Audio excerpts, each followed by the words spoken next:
on the edge of the desert when the drugs begin to take hold. You're either in or you're out. Right now. I want to gamble.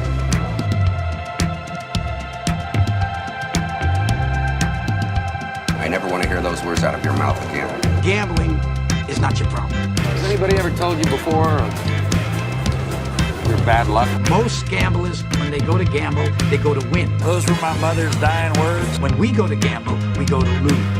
Show me the money. Let's get out of here, man. Show you the money. Honestly, like, let's just go. Let's go to Vegas. Look at you back to that, Jerry. I want you to say what you would mean it, brother. Show me the money! Good morning, Marcus, you beautiful bastard. How are you guys doing this morning? Wonderfully. Ready for some ugly football. Right? I mean, everyone's calling this the bye week of hell, but money doesn't sleep and we don't take weeks off. Right, Derek? Absolutely. Yeah, it's just not a work day and I get football, so makes it the best day of the week. Well, how are you guys enjoying the sports equinox? I mean, we got everything.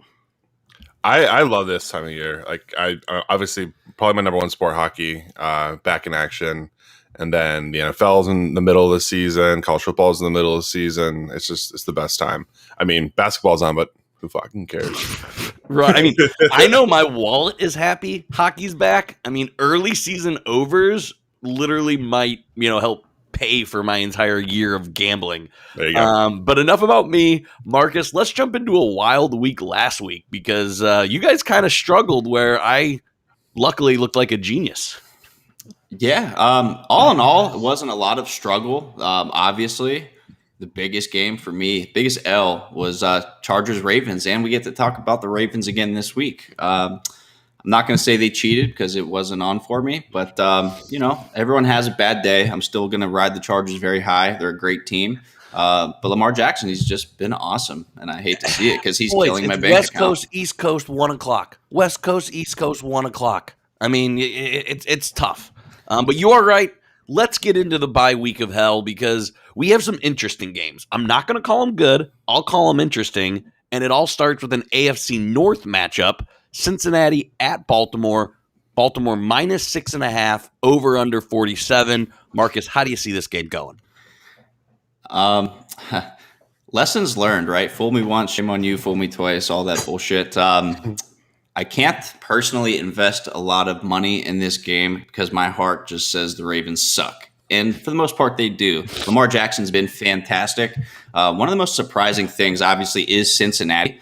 Zach Taylor's in his third season. Remember, the first half of that first year, everyone was like, wow, this guy's out of his element, not the guy. Look what they're fucking doing now. Kind of like what's going on in Arizona. It's fun to see. And for me, this is the game of the week. I know we got another fun game coming up next. This is the most interesting one to me.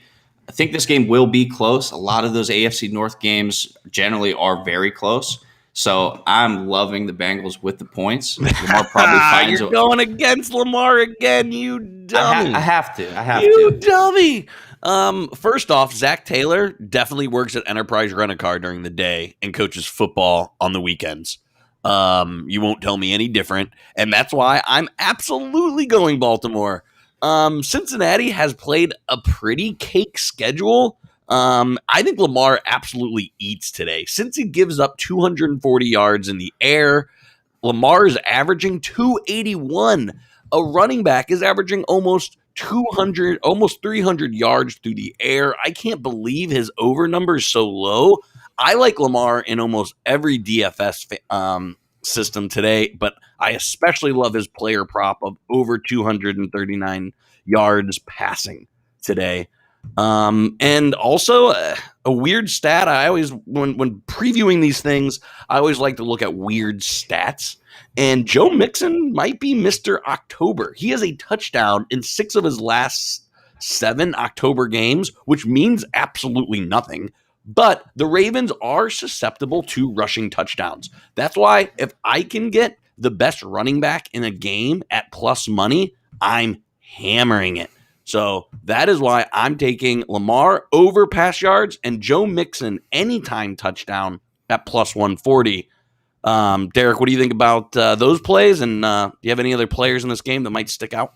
I like it. Joe Mixon is a good pick for me. I like him in DFS too. He's been really solid, and I think they're going to want to limit the number of possessions. And I know that's really Baltimore's game plan too, but I think you really have to just hope that the Ravens defense or offense stalls out because it's running really well right now. And in the Bengals, I just don't know if they keep up for an entire game without making mistakes. Oh, for sure. Yeah, this game could be over by 3:30. I mean, this game is going to fly by with how much rushing is going on in this game. For sure. See, what you guys know about me is I will admit when I'm wrong. And thus far, I've been so fucking wrong about Jamar Chase. What a stud he has been. There's going to be a lot of points here. That's why I'm going to definitely hammer the over. I have to have money in this game. I just can't bet against Baltimore with the spread right now because it keeps eating me pretty bad. And don't worry, I'll admit when I'm wrong later on in this show. Got it. Well, let's go with a team I've been wrong on all year. I keep smashing the Chiefs, and they continue to not cover. So we got Chiefs at Titans.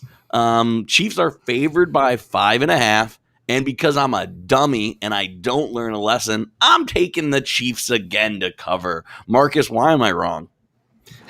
For a lot of different reasons. And it very well could just be the same reason that I keep being wrong on Baltimore. Maybe it's just something you love the taste of Patrick Mahomes when he throws a touchdown to Tyreek Hill in your fantasy matchups. But the Titans, obviously, they got mollywopped by the Cardinals. The Titans have been a very difficult team throughout the season. They're very up, very down, and all over the place. The only thing that's been consistent is big Derrick Henry. Now, there's few things in this world that scare me. Cockroaches in the house and Derrick Henry running at me full speed and having to get in his way. The guy is a monster. I think my favorite bet of this game, surprisingly enough, is going to be under 57. It's the highest over-under of the year. And we know that Kansas City's defense has just been shit. But two things I like is feed the ball to Derrick Henry, and Kansas City is going to, on offense, maybe slightly adapt what they have been doing to limit some turnovers. 57 is a lot of points. It could get close, many. But I'm leaning under. And it's It's the highest in 3 years. We haven't had a 57 since 2018. I mean, it's a pretty historic number. I'm with you. Sometimes these shootout games tend to be comfortably over. So, yeah, if you need 31-28 or better to win, I'm going to take my odds and stay under. Derrick Henry should have a good day. But let's ride the Titans. Where are you at, Derek? Yeah, I think it's just to me, it's like kind of a field goal game either way. I don't like it all the way out at 5.5. I think they're going to run the ball. The Tennessee's going to run the ball nonstop, and the Chiefs haven't showed me the ability to stop anything on the defensive side of the ball, let alone Derrick Henry. If you look at the few strengths that Chiefs defense has, it is coverage. It is the secondary. It's Tyrann Mathieu making a big play. Tyrann Mathieu doesn't have an answer for Derrick Henry. Like, he's just too little. He's going to try. He's going to try. Of course, he'll try. I mean, he's a tough dude. But, like, if Derrick Henry's running full speed into the secondary, nobody's stopping him. Like, it's just not going to happen. So, I honestly like Tennessee to win here. Win? Wow! I do. The Chiefs slide continues. What have they showed you that's going to stop? Like, they're just not good. They got their star quarterback took a huge payday. Doesn't have enough tools around him. His brother's making videos on the sideline, being a distraction. I mean, it's just not a good look all the way around in Kansas Now his City. mother's getting in on the action. Great. Yeah. Even better. JC isn't on, so he can't talk tight ends. So I will, because this is one of my favorite plays. Anthony Ferkser plus 400 anytime touchdowns. I feel like every week we're on here and JC's talking about how tight ends carve up Kansas City. Well, Ferkser has scored against the Chiefs the last 2 times they've played, and there is no Julio to be an end zone target. I mean, 5-1 for anytime touchdown at tight end Kansas City. That feels like a fun play. And then you mentioned it, Derek. Mahomes has no line. He's running for his life. He's ran over 25 yards the past 4 games. And the Titans have given up pretty big rushing totals to Josh Allen and Trevor Lawrence. So I got a nice little quarterback rushing prop. I have Patrick Mahomes over 18 and a half rushing yards, and he honestly could get it on 1 or 2 runs. So these are two of my more fun props of the day. Ferkser anytime touchdown, and I have my run Patty run over of 18 and a half. Run, Patty, run. But let's get on another quarterback that really likes to run. Houston at Arizona, and talk about a big number, 17 and a half in an NFL football game. You know, this isn't a bad Big Ten game.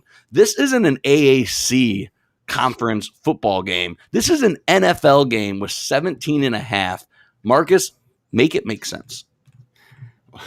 It's hard to make sense. I think even with Tyrod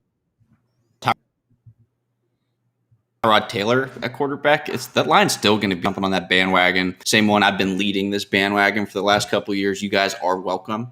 2 things I always like to say: Arizona with the points. About time. It was cool 2 years ago.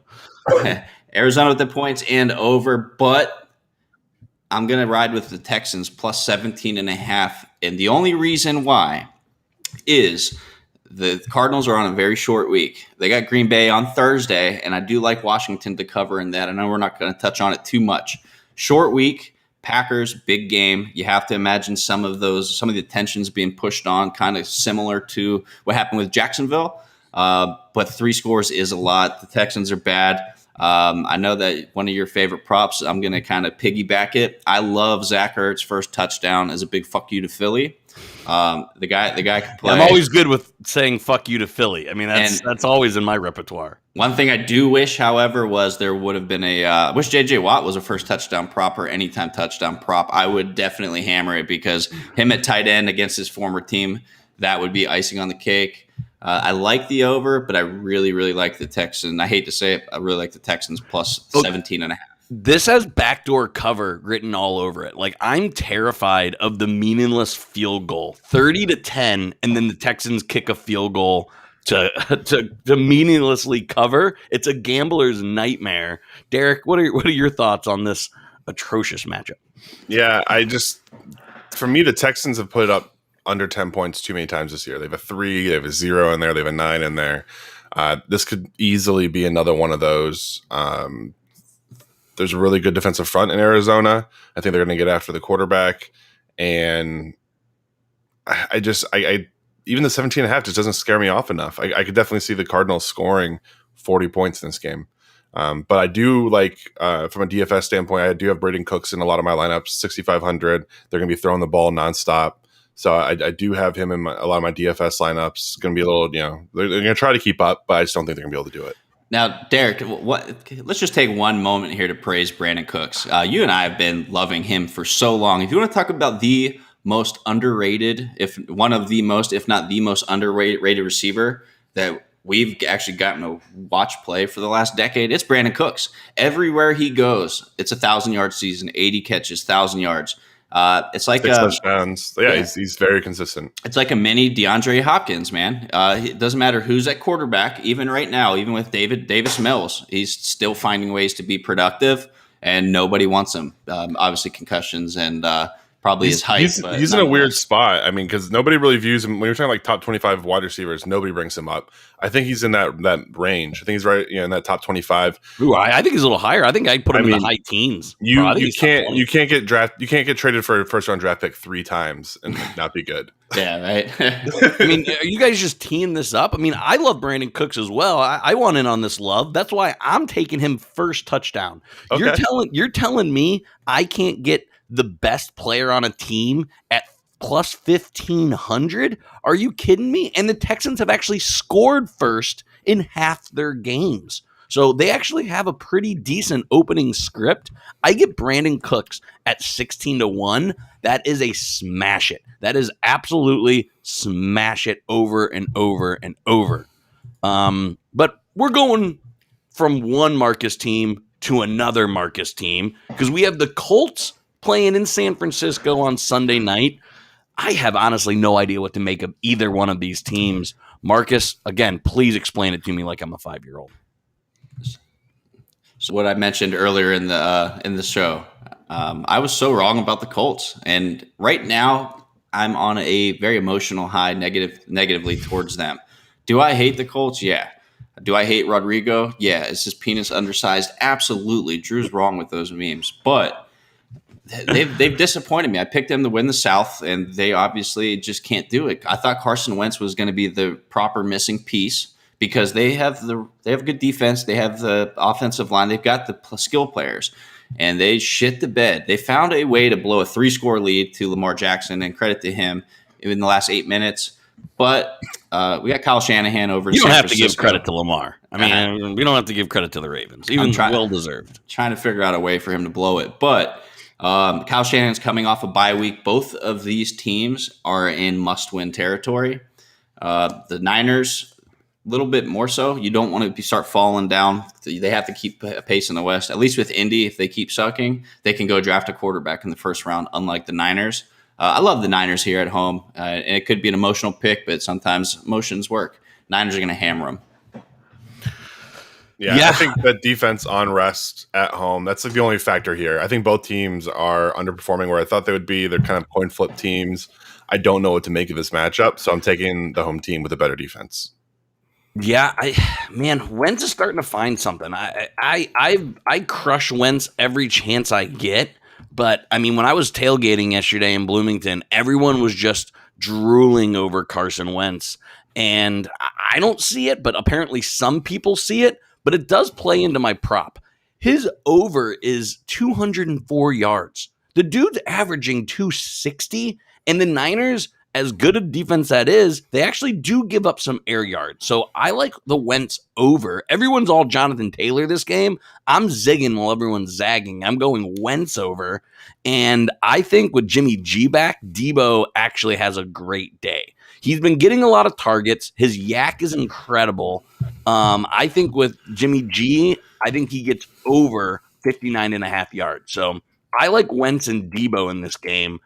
Derek, am I right on this, or do you like other players? I know you got your boy Jonathan Taylor. What do you think?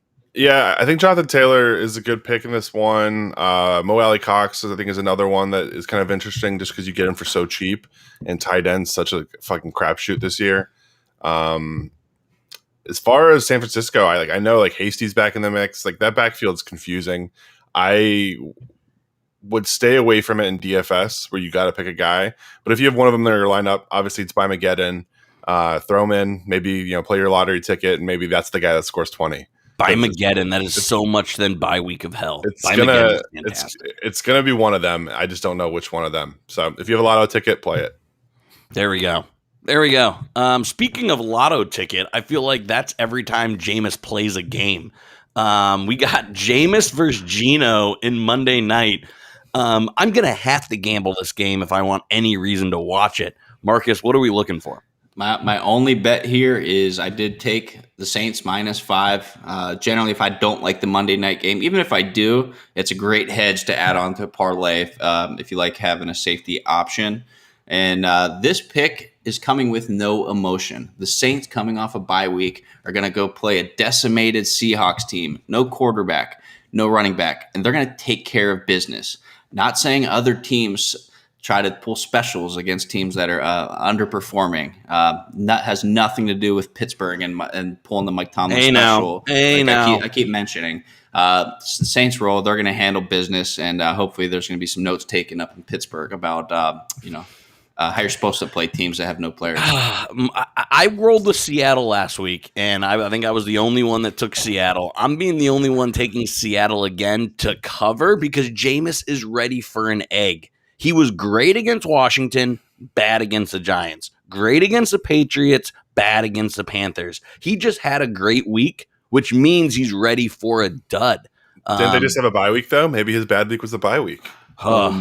Maybe he threw a bunch of interceptions in practice and we didn't see it. That's always possible. So do you like Jameis in this game? I don't like Jameis in any game just because he's so frustrating because I believe him as a player. I've continued to defend him more than most. He has every physical tool you need to be a good quarterback in this league. He just he can't put it together on a week-to-week basis. It's like that Baker Mayfield thing where you just know Baker's going to fuck up eventually. Exactly. It's a ticking time bomb. You know Jameis eventually is just going to be like, oh, I'm feeling pressure. I'm sure somebody can catch this ball. And he just chucks it. And it's just, what are you doing?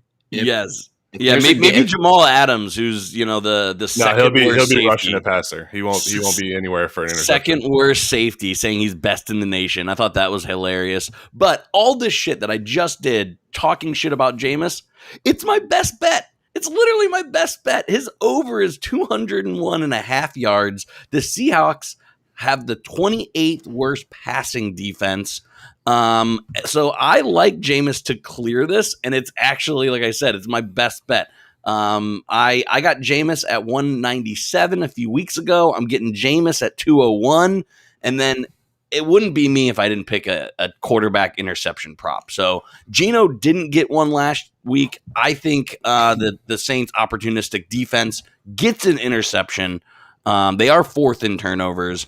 Marcus, is there anything else to watch in this game? Actually, there's a couple fun notes here. If you like anytime defensive touchdowns, they're usually 2.5 to 1. This is fun because both quarterbacks are very susceptible to throwing interceptions.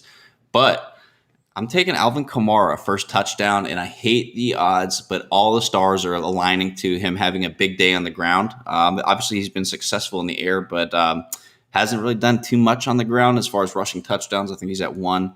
Love Kamara at 3. It's 3 to 1. Awful odds. Good odds though is Adam Troutman.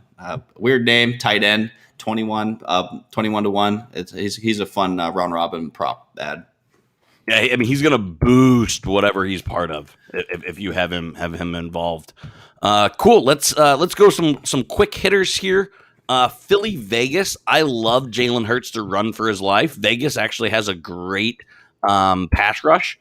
So I like Crosby in the backfield and Jalen getting over 44.5 yards. Are you riding with me on Jalen, Marcus? Oh, you know I'm riding on Jalen. I've been high on him since Alabama. I'm rooting for him, hoping for nothing but the best on the shootout. Henry Ruggs is obviously fantastic as that first touchdown that I requested last week. Made some good dollars that way. I'm really torn on who's going to win. I have to lean the Raiders because Philly, they don't run the ball, and some of their play calling schemes and styles are just nothing short of embarrassing. And I don't know if you guys caught the game.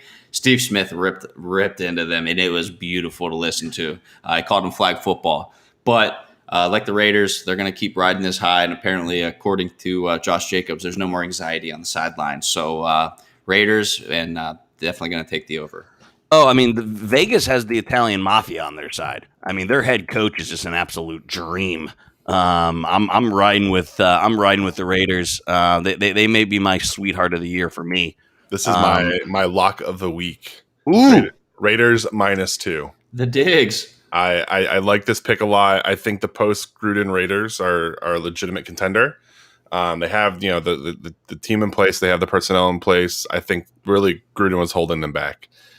He's a terrible coach. They're a fun team, right? They're a fun team, man. They got it, and they have it where I think the modern NFL where you need to have the players. I mean, I like Ruggs a lot. Waller is an absolute just matchup nightmare, and I'm a big Derek Carr guy. I always have been. Yeah. So if you guys want a lock of the week, I love it. Let's hear it. And they shit on me once. So they only have one more opportunity to do it, and that's Carolina Panthers -3. I was looking at those guys. I was looking at that hard. That was almost my pick. And Darnold, baby, you're going to bed with Darnold. All in on them. They've got the Giants and they've got Danny Dimes, and that's it. Everyone else in New York is out. They're going to be a high draft pick. Panthers need a statement game, and this is going to be it. 3 points. Buy them to 2.5, or take a money line at -140, 150. It's a gambler's dream. Speaking of gambler dreams, I got 3 more props that I have to cover. Devontae Adams is only at 95.5 yards. That seems like a lot until you find out they're playing the football team's defense, which is 31st against the pass. In all my DFS teams, I'm playing Lenny. His price still hasn't went up that much. I'm riding Leonard Fournette. Specifically over 62.5 yards. Give me Lenny or give me death. And then the Rams backfield is no longer a committee. Henderson is the real deal, and I have to start playing him.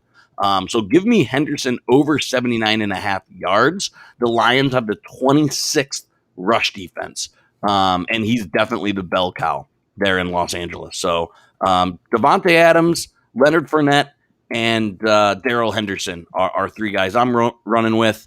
Derek, let's hear anything else from you on your digs for the week. Yeah, so I didn't cover it when we covered the game, but the one that I did like, I've really fallen for these touchdown props where players from opposite teams picking the one to score.